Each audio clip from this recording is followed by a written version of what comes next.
যার যখন যেটা যতটুকু দরকার তাকে তখন সেটা ততটুকু চাওয়ার আগে যিনি দেয় তার নাম যেখানে যতটুকু লাগে।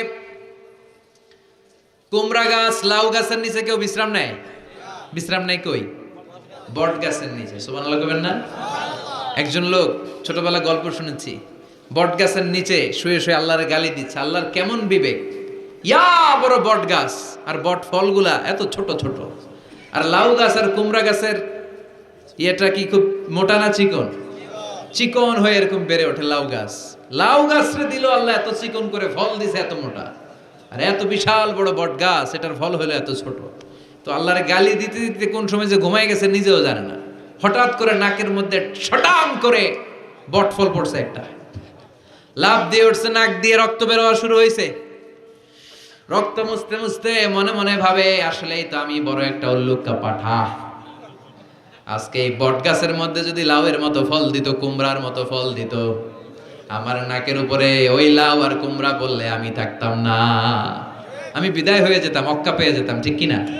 যেখানে যেটা যেভাবে যতটুকু দরকার তার নাম, চিৎকার করে তার নাম। আল্লাহ বললেন আমি হলাম রব্বিল আলামিন, জগৎ সমূহের রব। আলাম মানে একটা জগৎ, আলামিন মানে অনেক জগৎ, মাল্টি ডাইমেনশনাল ইউনিভার্স। উদ্ভিদ জগতের রব তিনি, প্রাণী জগতের রব তিনি, সাগর জলের অতল গহ্বর জগতের রব তিনি, মহাকাশের জগতের রব তিনি, সৌর জগতের রব তিনি, অদৃশ্য জগতের রব তিনি। চিল্লায় বলেন ঠিক কিনা? এজন্য আল্লাহ বললেন আলহামদুলিল্লাহি রাব্বিল আলামিন, যত জগৎ আছে সব জগতের রব আল্লাহর জন্য প্রশংসা। রাজি আছেন? আরো শুনবেন? শেষ করে দেই। আর রহমানের রহিম, তিনি দয়ার সাগর, তিনি দয়ালু, তিনি মায়াবী, তার মায়ার শেষ নাই, তার দয়ার শেষ নাই, তিনি দয়ার সাগর।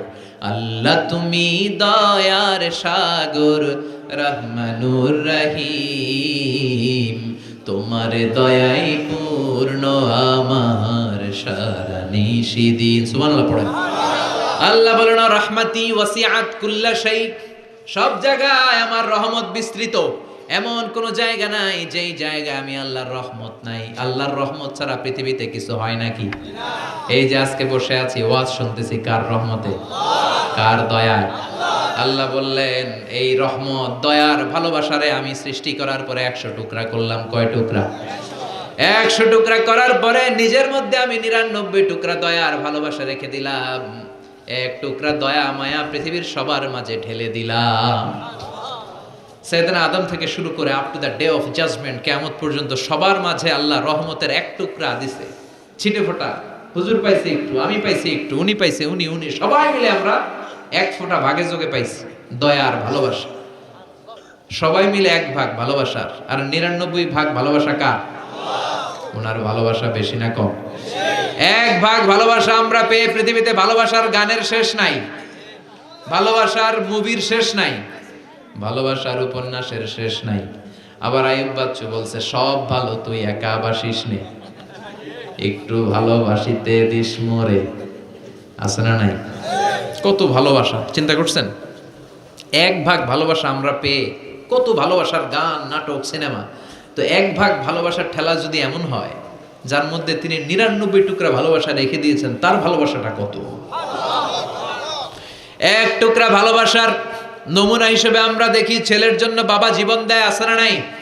ছেলের অ্যাক্সিডেন্ট থেকে বাঁচাতে যে ছেলেটারে ধাক্কা মেরেছে, গাড়ি এসে বাবারে থেতলে ফেলেছে, বন্যার পানিতে মা ডুবে যায়, ছোট কন্যাটারে বালতির মধ্যে ধরে রেখেছে, পানি খেতে খেতে মা দুনিয়ায় নাই, মেয়েটা মরে নাই, আছে না নাই?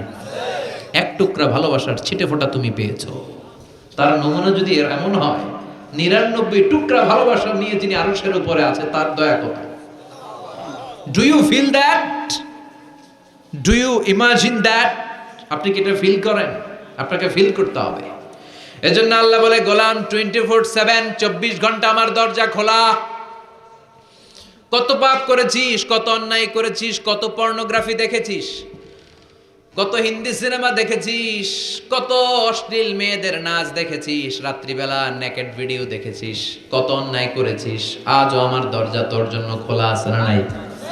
চোখের পানি ছাড়, যায় নামাজটা বিছিয়ে দে, 2 রাকাত নামাজ পড়ে আমারে ডাক দে, ডাক দেওয়ার সাথে সাথে তোর দোয়া কবুল হয়ে যাবে। কত পাপ করেছিস, আল্লাহ ডেকে বলে তোর পাপ যদি হয় খালের পানির সমান, বিলের পানির সমান, আমি আল্লাহর দয়া তো সাগরের পানির সমান।